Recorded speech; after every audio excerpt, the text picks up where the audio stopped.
The morning at JFK was chaos. Passengers hustling through security, flight attendants hustling down corridors, and the quiet hum of overhead announcements barely cutting through the noise.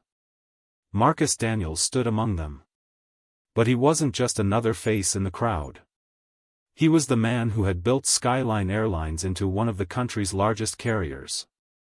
Today, though, he wasn't wearing a suit or carrying a briefcase.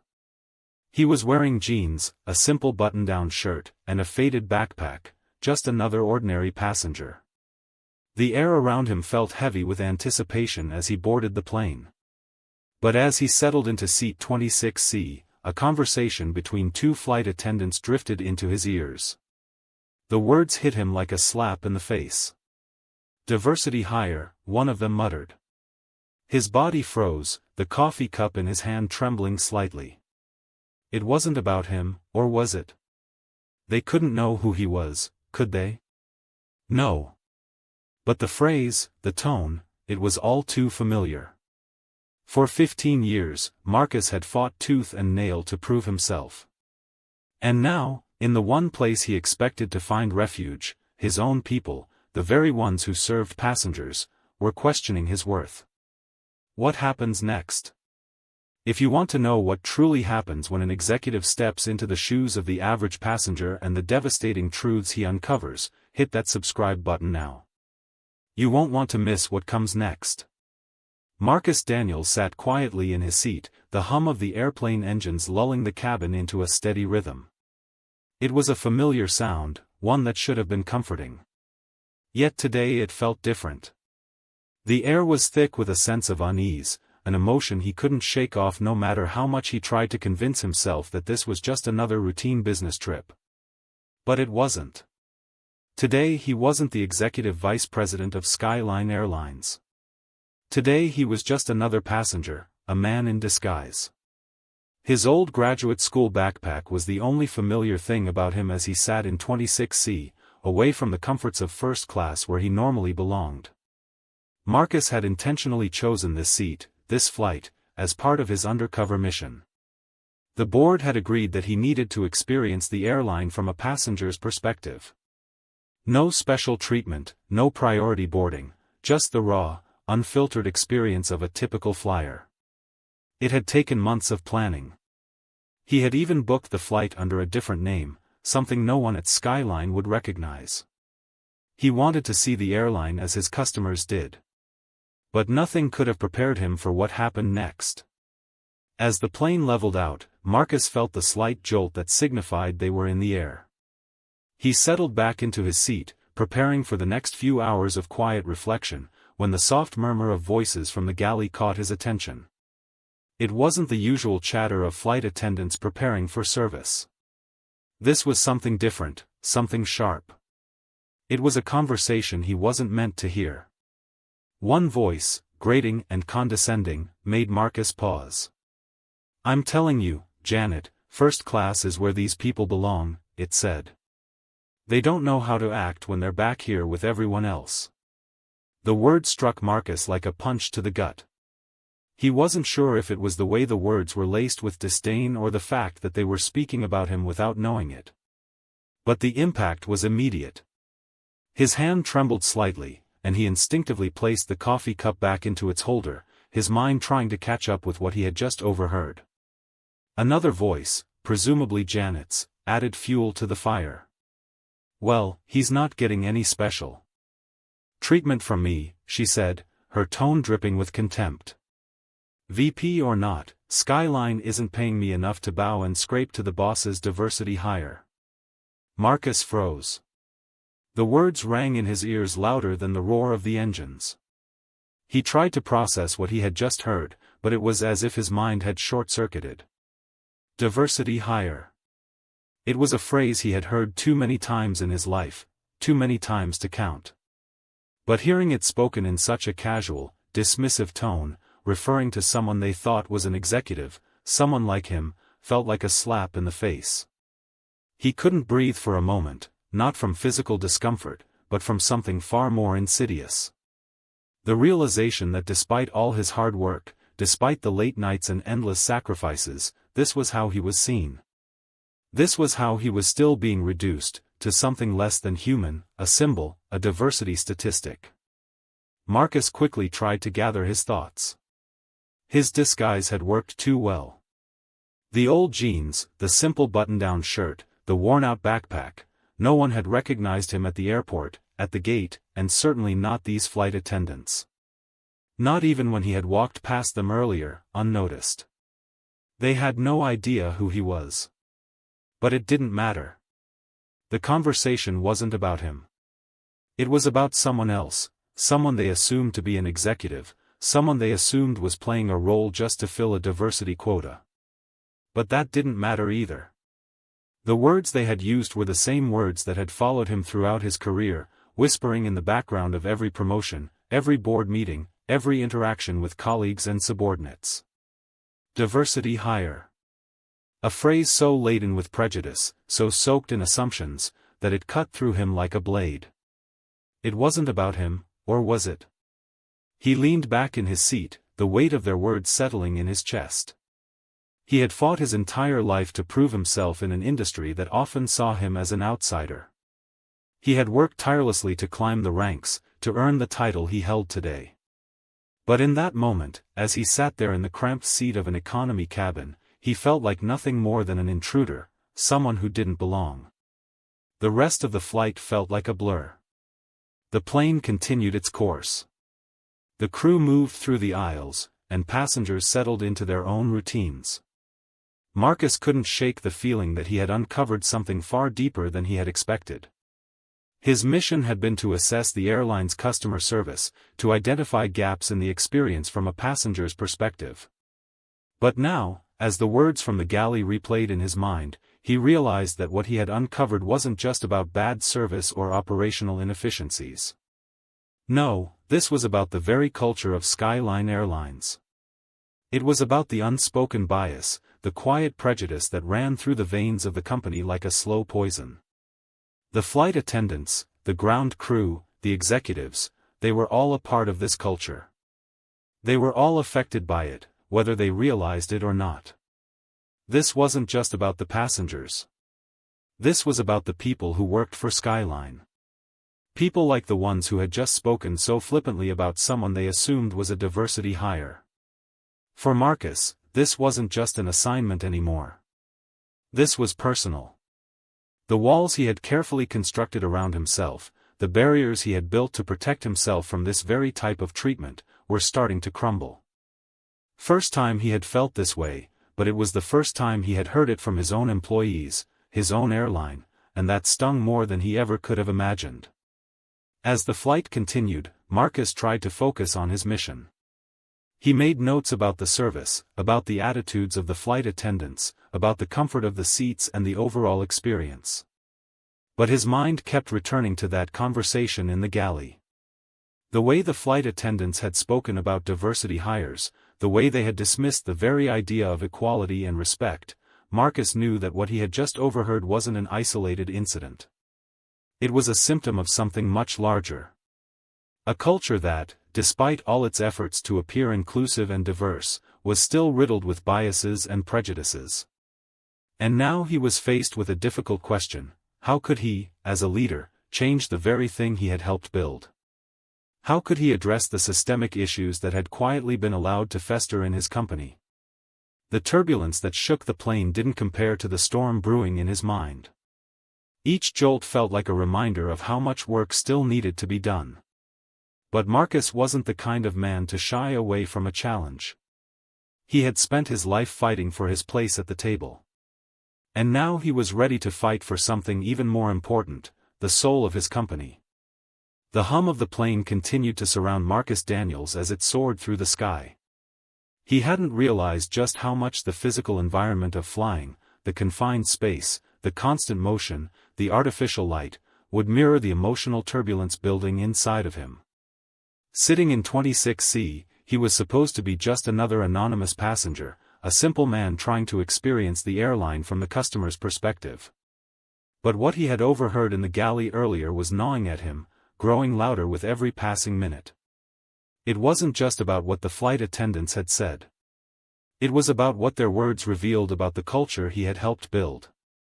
The conversation he had accidentally overheard was like a punch to the gut. Diversity hire. They didn't know who he was. They didn't recognize the man sitting in the economy section as the executive vice president of Skyline Airlines. And yet, their words, their casual dismissal of him, dug into the very heart of what it meant to be part of this company. The fact that they had assumed the man in the economy class seat was merely filling a diversity quota stung more than he could explain. And worse, they didn't even seem to care enough to hide it. Marcus had worked tirelessly to get to where he was. 15 years of long hours, sacrifices, and overcoming obstacles had led him to this point. He had risen from humble beginnings, from baggage handler to executive vice president, all based on his qualifications, his work ethic, and his vision for Skyline. But it wasn't just the passengers who had doubts about him. It was the people who worked for him, the ones who were supposed to be part of his team, the ones who were supposed to respect him. The more Marcus sat there in his cramped economy seat, the more his mind raced. This was what it was all about, wasn't it? This was the reality of the company he had poured his life into. It wasn't just the passengers who felt like they didn't matter. It was his own staff. His employees, the very people who helped make Skyline what it was, were being conditioned to see each other and their customers as nothing more than a statistic. He had built an airline that prided itself on being progressive, inclusive, and customer-focused. Yet here he was, overhearing comments that shattered that image, exposing something far darker beneath the surface. Marcus knew he couldn't just sit back and let this slide. This wasn't about his personal feelings anymore. This wasn't just about a few ill-considered remarks from a couple of employees. No, this was a sign of something much bigger, a deep systemic issue that went beyond a few flight attendants. The culture at Skyline was broken, and it was up to him to fix it. As the plane continued its course, Marcus began to think about his next steps. The last few years of his career had been spent moving the company forward, finding ways to improve customer service and enhancing the experience for travelers. He had always prided himself on being a leader who cared, who understood that the heart of an airline wasn't just its planes or its routes. It was the people who made the journey possible. But now, he realized, all of that had been undermined. The very people who were supposed to embody that commitment to service were the ones undermining it. Hours passed, and the flight continued to its destination. Marcus couldn't shake the weight of the conversation he had overheard. He watched the flight attendants as they moved through the cabin, performing their duties mechanically. There was no warmth in their interactions with passengers. There was no sense of care or connection. Instead, there was a coldness in the way they walked, the way they spoke to passengers, and the way they interacted with one another. Marcus noticed the difference. On every flight he had ever taken as an executive, he had been treated with a certain reverence. People made way for him, treated him with respect, and did everything they could to ensure his comfort. But here he was, sitting in economy, in the midst of regular passengers who had no idea who he was. And all he could see were the cracks in the system. The flight attendants weren't just providing service, they were barely acknowledging the passengers around them. Their smiles were forced, their interactions perfunctory, as if they were simply going through the motions. But it wasn't just the flight attendants he was observing. It was the entire atmosphere of the plane. The passengers around him were focused on their own little worlds, earphones in, books open, and tablets out. There was no real connection between them. No sense of shared experience. Everyone was in their own little bubble, isolated by the very technology and conveniences that were supposed to bring people together. This was the reality of air travel today, a business of efficiency, of getting people from point A to point B, but at the cost of the human experience. And that wasn't just the fault of the airline. It was the culture that had been cultivated in the industry as a whole, a culture that prioritized profits and numbers over people, a culture that saw passengers as mere commodities and employees as cogs in a machine. Marcus knew he had to do something. He couldn't just sit here and let this continue. He was the one who had pushed for customer-focused policies, for a more inclusive, diverse workforce.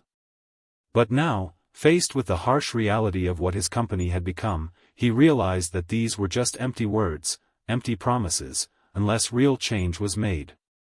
Change had to come from the top down. He thought back to the conversation with his colleague Sophia before he went undercover. "Be careful what you wish for," she had warned him. She had told him that seeing the truth would be uncomfortable, but that it was necessary. "Sometimes perspective can be uncomfortable," she had said. And now, sitting here in the middle of a flight, Marcus was beginning to understand just how uncomfortable that truth could be. When the plane finally landed in San Francisco, Marcus barely registered the usual hustle and bustle of passengers getting ready to disembark. His mind was elsewhere, processing everything he had just witnessed. He knew what needed to be done, but he wasn't sure where to begin. It was easy to see the operational flaws, the inefficiencies in the system, the lack of engagement from the staff, but it was harder to pinpoint the root cause of the issue. The next few days were a blur of meetings, conferences, and discussions about the airline's performance. Marcus spent hours reviewing data, observing the customer service reports, and speaking with employees from all levels of the company. But despite all the numbers, all the reports, and all the feedback, one thing stood out to him above everything else: the disconnect between the company's stated values and the actual culture that existed within Skyline. He realized that the change had to start with him. He had spent so much time working on the outward-facing aspects of the airline, improving customer service, updating the app, and expanding routes, that he had neglected the internal culture. He had assumed that promoting diversity and inclusion at the top would trickle down. But the reality was far more complicated. The people who worked for him, the people who were supposed to be the heart of the airline, didn't see things the same way. They didn't understand the importance of these values. They didn't believe in the mission. And without that, no amount of money, no amount of new technology, and no amount of customer satisfaction programs would make a difference. Marcus knew that he had to confront this issue head-on. As Marcus Daniel sat in his hotel room after the flight, the weight of the day's events continued to gnaw at him. The conversation he overheard, the casual dismissal of his worth based on assumptions and biases, was more than just a minor inconvenience. It was a reflection of the deep-rooted culture he had unknowingly cultivated within Skyline Airlines. But now more than ever, Marcus realized the stakes were higher than just a simple customer service issue. This was about dismantling a systemic problem that had permeated the core of his company, the kind of problem that could no longer be ignored. He had always prided himself on being a progressive leader. From the beginning, when he had been promoted to EVP, he had pushed Skyline to embrace diversity and inclusion, to transform from a regional carrier into an airline that could compete with the giants of the industry. He had done so with a sense of pride, believing that these values were integral to the airline's future. But now, sitting alone in that hotel room, Marcus couldn't shake the nagging feeling that he had overlooked something far more critical: the employees, the ones who had to live with these policies every day, and the ones who, despite his efforts, had not embraced them. He had seen the numbers. Customer satisfaction had been slipping. Employee turnover was rising. These were the tangible signs of the cracks in the system. But it wasn't until he heard those flight attendants' words, until he overheard their casual dismissal of a fellow employee based solely on assumptions about race, that Marcus realized just how deep those cracks went. The culture at Skyline Airlines was fractured, not just because of the operational issues that he had been focused on for so long, but because of the attitudes that were allowed to flourish unchecked. The flight attendants didn't just speak out of ignorance. They spoke out of a culture that didn't hold them accountable for their biases. It was a culture that didn't value people for who they were but for what they represented on a superficial level. And that, Marcus knew, had to change. It wasn't long before Marcus sat down with his trusted colleague Sophia Chen. As the head of marketing, she'd always been a confidant, someone he could turn to when the pressure of the job became overwhelming. Over the years, they had built a strong working relationship, one based on mutual respect and a shared vision for the future of Skyline. But today there was a heaviness in Marcus's voice as he recounted the conversation he had overheard on the plane. I didn't think it would hit me this hard, he confessed, his hands clenched into fists on the table. But hearing them talk like that so casually about someone like me, it's hard not to take it personally. Sophia listened carefully, her face etched with concern. Marcus, you know better than anyone that people often project their own insecurities onto others. It's not about you, it's about them. But I get it. I can see why this is different. This is bigger than just a few people making inappropriate comments. Marcus nodded, his eyes narrowing as he thought back to what they had said. It's more than just the comments, Sophia. It's the mindset. They didn't even see me as a person, just a diversity hire. And you know what? I bet it's not just them. I bet it's a lot of people at Skyline who think the same way. Sophia sat back in her chair, her expression thoughtful. It's easy to overlook those things when you're at the top. You've spent so much time working on the external parts of the company, the customer experience, the services, but what you're seeing now is the internal rot. The culture isn't aligned with the values you've been pushing for. And that's why we're seeing the cracks. Marcus was silent for a moment, processing her words. He had always been an optimist, believing that if he just kept pushing for change, things would improve. But Sophia was right. It wasn't enough to just implement diversity programs or customer service initiatives. He had neglected the most important part of any organization, its people, and more specifically, the way those people interacted with one another.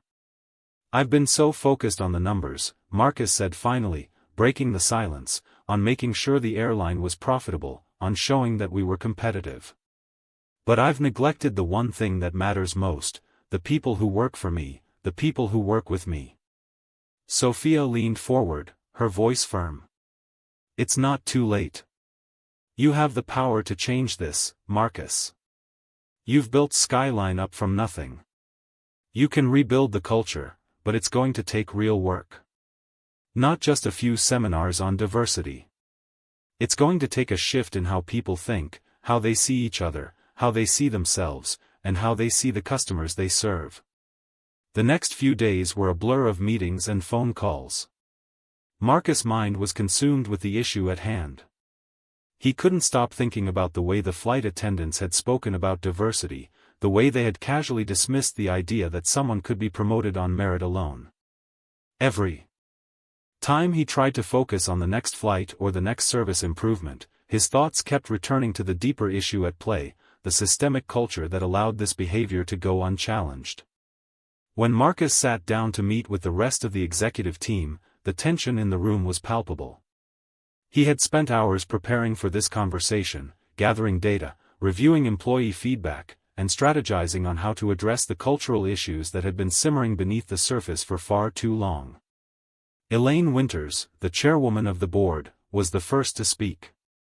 Marcus, we've seen the numbers. We know the customer satisfaction ratings are down. We've seen the rise in employee turnover. But what's most concerning is that you're telling us there's a deeper issue here, one that we've overlooked. What are you proposing? Marcus took a deep breath, his hands resting on the table in front of him. He had spent so long preparing for this moment. But now that it had arrived, he couldn't help but feel the weight of the responsibility on his shoulders. He wasn't just talking about business strategies anymore. He was talking about changing the very soul of the company. We need a cultural overhaul, Marcus began, his voice steady despite the weight of the moment. I've been focusing on the external, customer service, efficiency, profitability. But the truth is, we've been neglecting the internal, the way our employees treat each other, the way they interact with our customers. It's broken. We've created an environment where biases go unchecked, where diversity isn't truly valued, where employees feel disconnected from the mission. We can't move forward until we address that. There was a long silence in the room as the executives processed his words. Finally, Richard Townsend, the CFO, spoke up. I'm not sure I understand. You're talking about a cultural change, but what does that really mean? What's the cost? How do we measure that? Marcus met Richard's gaze, refusing to back down. The cost is simple. We're already losing customers. We're losing good employees. We're losing trust. This isn't just a diversity issue. It's a fundamental problem with how we operate. And if we don't fix it, we will continue to decline. Charles McHenry, the longest-serving board member, spoke next, his voice gruff.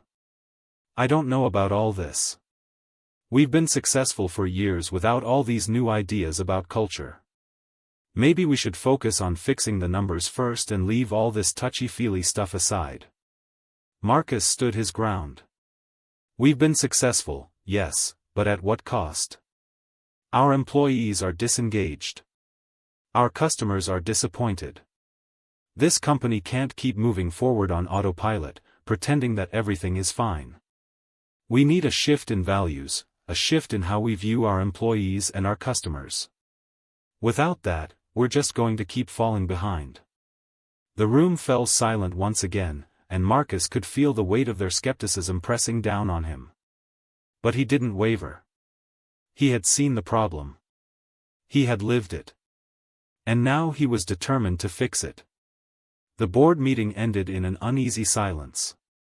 It was clear that the cultural change Marcus was proposing wasn't going to be easy. The board was skeptical, especially Charles, who seemed to see it as an unnecessary distraction from the real business at hand.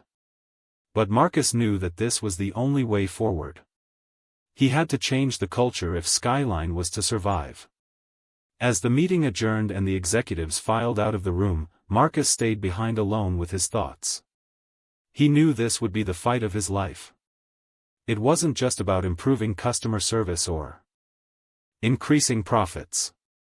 It was about creating an environment where everyone, regardless of their role or their background, could thrive, where employees felt valued, where diversity was celebrated, and where the customer experience was truly at the heart of everything the company did.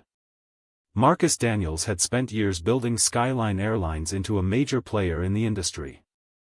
But now it was time to rebuild something even more important, the very foundation of the company itself. The road ahead would be long, and it wouldn't be easy. But Marcus was ready to fight for what he believed in. And this time, he wouldn't back down. Marcus Daniels had always believed that leadership wasn't just about being at the top. It was about setting the tone, about creating a culture where everyone felt seen and valued. But as the months went by, he saw that the change he had started needed more than just words. It needed action, accountability, and most importantly, it needed the right people to step up. The cultural overhaul wasn't easy. The company's internal shift started slowly, but as Marcus pushed forward, the cracks in the old system became harder to ignore. Employees began to speak out about the biases that had existed for years. And those who had once stayed silent started to recognize their own role in perpetuating the divide. But it wasn't just the employees who needed to change. It was the executives too. They were the ones who had quietly allowed this culture of exclusion to fester. And while Marcus had expected resistance from some of the older board members, nothing could have prepared him for what happened next. It was a typical Tuesday afternoon when Marcus called a final all-hands meeting with the senior leadership team. His mind was heavy with the weight of the company's future. But he knew this meeting was necessary. He had already begun to shift some of the policies, incorporating bias training and cultural assessments across all levels of the company. But there was still one lingering problem. Janet, the flight attendant from his undercover mission, had escalated the issue of racial bias with a deep systemic undercurrent. Her attitude and her refusal to change were now undermining the progress that was being made. It was a hard decision, but Marcus knew it had to be done. Janet had become a symbol of the old ways, the complacency, the lack of empathy, and the destructive thinking that still pervaded Skyline. It wasn't just her. It was the culture that allowed people like her to thrive unchecked. As the board members filed into the meeting room, there was an air of anticipation in the room. The tension was palpable. This was more than just another corporate strategy session. This was a moment of reckoning. Janet, Marcus began, his voice firm and unwavering. I've received numerous complaints about your behavior, from passengers, from colleagues. Your conduct goes against everything this company is trying to stand for.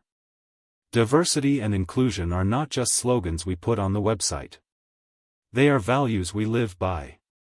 Janet shifted in her seat, her eyes cold and defiant. This is nonsense. I've been doing my job for years, and now you want me to change everything because of some politically correct nonsense. The room fell silent. Every eye was on Marcus.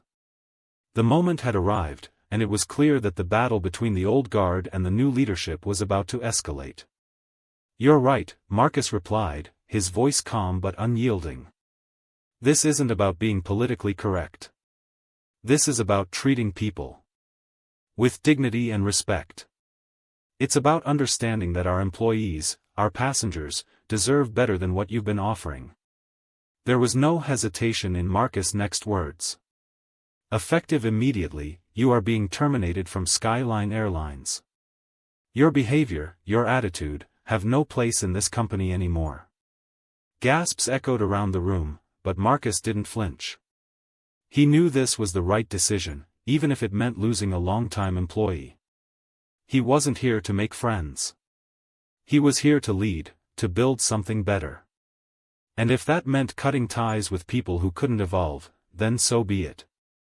Janet's face flushed with rage, but Marcus stood his ground. There was no room for excuses anymore. No more tolerance for the type of behavior that had undermined the very values Skyline had been working to instill. Pack your things, Marcus said coldly, his gaze unyielding. Security will escort you out of the building. Janet stood up, seething, but as she walked out of the room, Marcus felt the weight of that moment lift. It wasn't just her firing. It was a turning point. Skyline had finally taken the first real step toward aligning its actions with its values. And the message was clear: no one was above accountability, not even those in the most senior positions. In the weeks that followed, Marcus worked tirelessly to rebuild the broken culture within Skyline. He wasn't doing this alone. He had the support of key allies like Sophia and Brenda, who had grown into leaders within the company, guiding others through the changes. As they implemented new training programs focused on empathy, inclusivity, and the human element of customer service, something remarkable began to shift. Employee morale improved. Passengers began to notice the difference. The coldness that had once permeated the service was replaced with warmth, empathy, and professionalism. And slowly but surely, the company that Marcus had built began to look more like the vision he had always had for it, one where every employee, regardless of background, was treated with dignity and respect. It was a hard-fought victory, but one that Marcus was proud of. He knew that cultural change didn't happen overnight, and he knew there would be challenges ahead. But the most important lesson he had learned through it all was that leadership wasn't about avoiding conflict. It was about facing it head-on, and creating something better in the process. As Marcus sat in his office reviewing the latest customer satisfaction scores and employee feedback, he felt a sense of quiet satisfaction. But his work wasn't done yet. The road ahead was long, and the battle to maintain this new culture would be ongoing. Still, as he looked at the progress Skyline had made, he couldn't help but smile. The journey from seat 26C to where he stood now had been filled with moments of doubt, frustration, and heartache. But it had also been a journey of growth, learning, and transformation. And as Marcus looked to the future, one thing was certain: the old Skyline was gone. A new era had begun, one where every passenger, every employee, every individual was treated with respect. And nothing could take that away. As Marcus Daniels stood at the helm of Skyline Airlines, he realized that true leadership wasn't just about steering the company to success. It was about nurturing a culture where every individual felt valued, respected, and empowered. The path hadn't been easy, but the reward was clear: an airline that reflected the values he had always fought for. The change that Skyline underwent wasn't just about a few policies. It was about transforming mindsets, confronting uncomfortable truths, and setting a new standard for what it meant to be a part of something bigger than oneself. It was a journey from the back row of the plane to the executive office. And for Marcus, it was about redefining what leadership really meant. But the story doesn't end here. As Marcus and his team continue to build a company rooted in respect and empathy, we're left with an important question: how do we, in our own lives, confront biases and create environments where everyone feels seen? The journey to transformation is ongoing.